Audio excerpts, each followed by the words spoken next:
உங்களுக்கு தெரியுமா மென்டலி ஸ்ட்ராங்கா இருப்பதை யாரோ சொல்லுவாங்கன்னு? 1914ல தாமஸ் ஆல்வா எடிசனோட ஃபேக்டரி முழுசா எரிஞ்சு பாழாயிடுச்சு. நெருப்பு எவ்வளவு மோசமா பரவிச்சுனா எதுவுமே மிஞ்சல. அவருக்கு $23 மில்லியன் இழப்பு ஏற்பட்டது.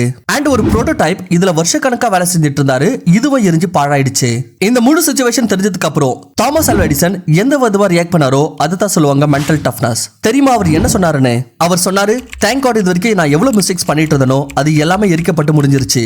நல்லது, நான் இப்போ ஃப்ரெஷ்ஷா ஆரம்பிக்க முடியும். ஒரு மென்டலி டஃப் பர்சனோட ரொம்ப பெரிய குவாலிட்டி என்னன்னா, ஒரு மோசத்திலேயே மோசமான சிச்சுவேஷன்லயோ அவரை எப்படி கையாளுவதுன்னு தெரியும். அண்ட் ஒரு பாசிட்டிவ் அப்ரோச் வச்சிருப்பாங்க.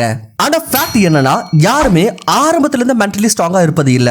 எப்படி ஒரு நல்ல டயட், ஒரு ரெகுலர் எக்ஸசைஸ் உங்களை பிசிக்கலி ஸ்ட்ராங்கா மாத்துதோ, அதே போல சில ஹேபிட்ஸ் இருக்கு இது மென்டலி வீக்கான பர்சனையும் மென்டலி ஸ்ட்ராங்கா மாத்திரும். அண்ட் இன்னைக்கு வீடியோல சில மென்டலி ஸ்ட்ராங்கான பர்சன்ஸோட ஹேபிட்ஸை பத்தி பார்க்க போறோம். So let's start. முதல் ஹேபிட் வந்து எம்ப்ரேசிங் சேஞ்ச். ஈகிள் எந்த மாதிரியான ஒரு பறவைனா, இதால மட்டும் தான் 70 வருஷம் உயிர் வாழ முடியும். ஆனா இவ்வளவு வயசு வரைக்கும் உயிர் வாழறதுக்காக ஒவ்வொரு ஈகிளும் ஒரு பெரிய டிசிஷன் எடுக்க வேண்டியதா இருக்கும். ஏன்னா 40 வயசு உயிர் வாழ்ந்ததுக்கு அப்புறமா ஒரு ஈகிளோட நகங்கள் எவ்வளவு விதமா மாறிடும்னா, அதால அதோட நகங்களை யூஸ் பண்ணி வேட்டையாடுறது கஷ்டமாயிடும். அதோட நகங்களும் ரொம்ப வீக் ஆயிடும். அதால அவ்வளவு பிளெக்சிபிளாவும் இருக்க முடியாது. இது இல்லாம அதோட நீளமான வாய்களும் வளைஞ்சிருது. அண்ட் இதோட சிறகுகளும் எவ்வளவு தடி ஆயிடும்னா இதுக்கு பறக்கவே கஷ்டமாயிடும். அண்ட் இந்த 40 வயசுல அந்த ஈகிள் கிட்ட 2 ஆப்ஷன் இருக்கும். ஒன்னு, வேணும்னா அது இதே மாதிரி இறந்து போகலாம். ரெண்டாவது, இல்லனா ஒரு பெயின்ஃபுல்லான சேஞ்ச் ப்ராசஸை அக்செப்ட் பண்ணிக்கணும். ஒரு ஈகிளோட வாழ்க்கையில் இந்த ப்ராசஸ் 150 நாட்களுக்கு ஏற்படும். அண்ட் இந்த ப்ராசஸ்க்காக இந்த ஈகிள் எதனா ஒரு மலையோட உச்சியில போய் உட்கார வேண்டியதா இருக்கும். அண்ட் அந்த இடத்துல இதோட பீக்க கல்லுலே போட்டு ஜோரா இடிச்சுக்கிட்டே இருக்கும். எது வரைக்கும்னா அதோட பீக் உடஞ்சி வெளியே விழுற வரைக்கும். அண்ட் அதோட வாய் உடஞ்சு தனியா வந்ததுக்கு அப்புறமா ஒரு ஈகிள் புதுசா அதோட பீக் வளர வரைக்கும் வெயிட் பண்ணுது. அண்ட் அதோட புது பீக் வளர்ந்ததுமே அதோட அந்த ஸ்ட்ராங்கான பீக்ஸை யூஸ் பண்ணி அதோட நகங்களை பிடிங்கிறது. அண்ட் திரும்பவும் புது நகங்கள் வளர வெயிட் பண்ணிட்டு இருக்கோம். அண்ட் அதோட புதிய நகங்கள் வளர்ந்ததுமே அதை யூஸ் பண்ணி அதோடைய பழைய தடியான ரெக்கைகளையும் பிச்சிருது. ஏன்னா புதுசா இலகான ரெக்கைகள் முளைக்கணும்னு. அண்ட் ஃபைனலி இந்த பெயின்ஃபுல்லான 150 நாட்களுக்கு அப்புறமா ஒரு ஈகிள் அதோட புது வாழ்க்கையோட புது ஆரம்பத்தை ஆரம்பிக்குது. அண்ட் அதுக்கு மிஞ்சி இருக்கிற 30 வருஷத்தை வாழ ஆரம்பிக்குது.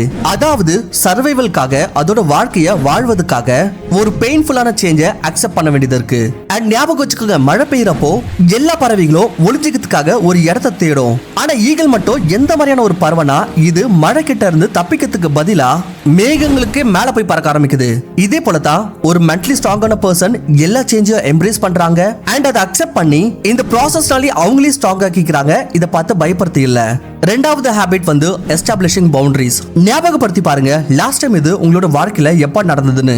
உங்களுக்கு இந்த மாதிரியான எதுனா ஒரு வேலை செய்ய வேண்டியதா இருந்திருக்கும். அந்த காரணத்தினால உங்களோட முழு ஷெட்யூலும் முழு பிளானும் ஸ்பாயில் ஆயிருக்கும். பட் ஆனா அதுக்கப்புறமா தான் நீங்க ரிக்ரெட் பண்றீங்க, வெல் நான் இந்த வேலையை முன்னாடியே வேணாம்னு சொல்லிருக்கணும்னு. சோ தட் உங்களோட மிச்ச இம்பார்ட்டன்ட் வேலையை சரியா முடிச்சிருக்க முடியும். அப்படி உங்களோட வாழ்க்கையில இது ரெகுலரா நடந்துட்டு இருக்குன்னா தென் சாரி, நீங்க அவ்வளவு மென்டலி ஸ்ட்ராங்கா இல்ல. ஏன்னா ஒரு மென்டலி ஸ்ட்ராங்கான பர்சனுக்கு அவரோட பவுண்டரிஸ், அதாவது அவரோட லைன் ஆஃப் கண்ட்ரோல் தெரிஞ்சிருக்கும். அவருக்கு தெரியும் அவர் எந்த வேலைக்கு நோ சொல்லணும், எந்த வேலைக்கு எஸ். அவருக்கு எந்த கான்வர்சேஷன்ல பங்கு எடுக்கணும், எந்த கான்வர்சேஷன்ல கூடாது. அவருக்கு என்ன சாப்பிடணும், என்ன கூடாது. ஒரு மென்டலி ஸ்ட்ராங்கான பர்சனுக்கு இந்த எல்லா விஷயமும் ரொம்ப நல்லாவே தெரிஞ்சிருக்கும். அதாவது ஒரு மென்டலி ஸ்ட்ராங்கான பர்சன் ரொம்பவே செலக்டிவா இருப்பாங்க. அடுத்தது மூணாவது ஹேபிட் என்னன்னா, the power of sacrifice. Human psychology பத்தி தெரிஞ்ச மக்களுக்கு இந்த விஷயம் ரொம்ப நல்லாவே தெரியும். என்னன்னா, sacrifice builds resilience, resilience builds strength, strength build power and power build purpose. இந்த விஷயத்துக்கான ஒரு பெர்ஃபெக்ட் எக்ஸாம்பிள் யாருன்னா விராட் கோலி. 2017ல ஒரு ஆர்டிகல் படிச்சேன். அதுல தெரிஞ்சது விராட் கோலி எவ்வளவு பெரிய ஃபுட்டின்னு. அவருக்கு mutton role, butter chicken, panipuri மாதிரியான டிஷஸ் ரொம்ப பிடிக்கும்னு. பட் ஆனா இன்னைக்கு அவரோட டயட் எப்படி இருக்குன்னா, பட்டர் சிக்கன், மட்டன் ரோலை விடுங்க, அவரோட காஃபில சக்கரை கூட போட்டு குடிக்கிறதுல டிசிப்ளின் அண்ட் சாக்ரிஃபைஸ் அவர் லைஃபோட ஒரு மேஜர் எலிமெண்டா இருக்கு. அண்ட் ஃப்ரெண்ட்ஸ், எந்த ஒரு பர்பஸும் சாக்ரிஃபைஸ் இல்லாம கம்ப்ளீட்டா பண்ண முடியாது. வெல் அந்த சாக்ரிஃபைஸ் தப்பான அடிக்ஷனுக்கா இருக்கலாம், ஜங்க் ஃபுட் தோ இல்ல சோஷியல் லைஃப் தோ, சாக்ரிஃபைஸ் பண்ணியே தீரணும். அண்ட் மென்டலி ஸ்ட்ராங்கான மக்கள் இந்த சாக்ரிஃபைஸ் பண்றதுக்காக பின் வாங்குறதே இல்ல. நாலாவது ஹேபிட் வந்து எம்ப்ரேசிங் ஃபெயிலியர் அண்ட் மிஸ்டேக்ஸ். நம்மளுக்கு என்ன தோணலாம், எலான் மஸ்க் அவரோட எல்லா பிளானையும் சக்சஸர் மைண்ட்ல வச்சுட்டு பண்ணுவாருன்னு. பட் ஆனா அது தவறு. ஏன்னா ஸ்பேஸ் எக்ஸோட பிளானிங் ரெக்கார்டிங் அவர் ஒரு இன்டர்வியூ கொடுத்தாரு. அந்த இன்டர்வியூல என்ன சொன்னார்னா, I want to be able to make sure that we have enough capital to survive at least 3 consecutive failures. இத நீங்க நல்லா கவனிச்சு பாருங்க. இந்த விஷயம் நம்மளுக்கு கிளியரா எக்ஸ்பிளைன் பண்ணுது. மென்டலி ஸ்ட்ராங்கா இருக்கிறதுக்கு அர்த்தம் நீங்க வெறும் உங்களுடைய சக்சஸ்க்கு மட்டும் தயாராகிறது கிடையாது. பதிலா மென்டலி ஸ்ட்ராங்கா இருக்கிறதுக்கு அர்த்தம் என்னன்னா, நீங்க ஃபெயிலியர்ஸ்க்காகவோ அந்த அளவுக்கு ஓபன் ரெடியா இருக்கணும். அடுத்தது 5வது ஹாபிட் என்னன்னா, செல்ஃப் லவ். ஒரு வாட்டி ஆபீஸ்ல ஒரு பையனை பார்த்தா பிசிக்கலா ரொம்ப அட்ராக்டிவா இருந்தா. அண்ட் அவர் ஃபேஸ்ல பாத்தீங்கன்னா ஒரு விதமான க்ளோ இருந்துச்சு. நான் என்ன நினைச்சேன்னா, அவர் ஒரு நியூ ஜாயினரா இருப்பாரு, ரீசெண்டா காலேஜ் கம்ப்ளீட் பண்ணிருப்பாருன்னு.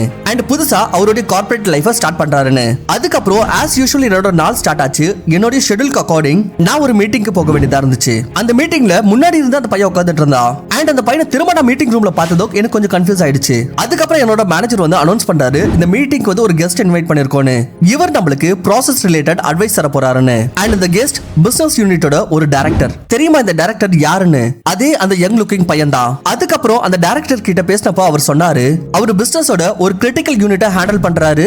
அண்ட் அவரோட ஷெட்யூல் ஃபுல் பேக்டா இருக்கும். பட் ஆனா எல்லாத்துக்கும் முதல்ல அவரோட நாள் தொடக்கத்துல அவரோட பிசிக்கல் ஹெல்த் அண்ட் மென்டல் ஹெல்த்துக்கு ஒர்க் பண்ணாத வரைக்கும் அவர் நாளோட மிச்ச எந்த வேலையும் ஆரம்பிக்கிறது இல்ல.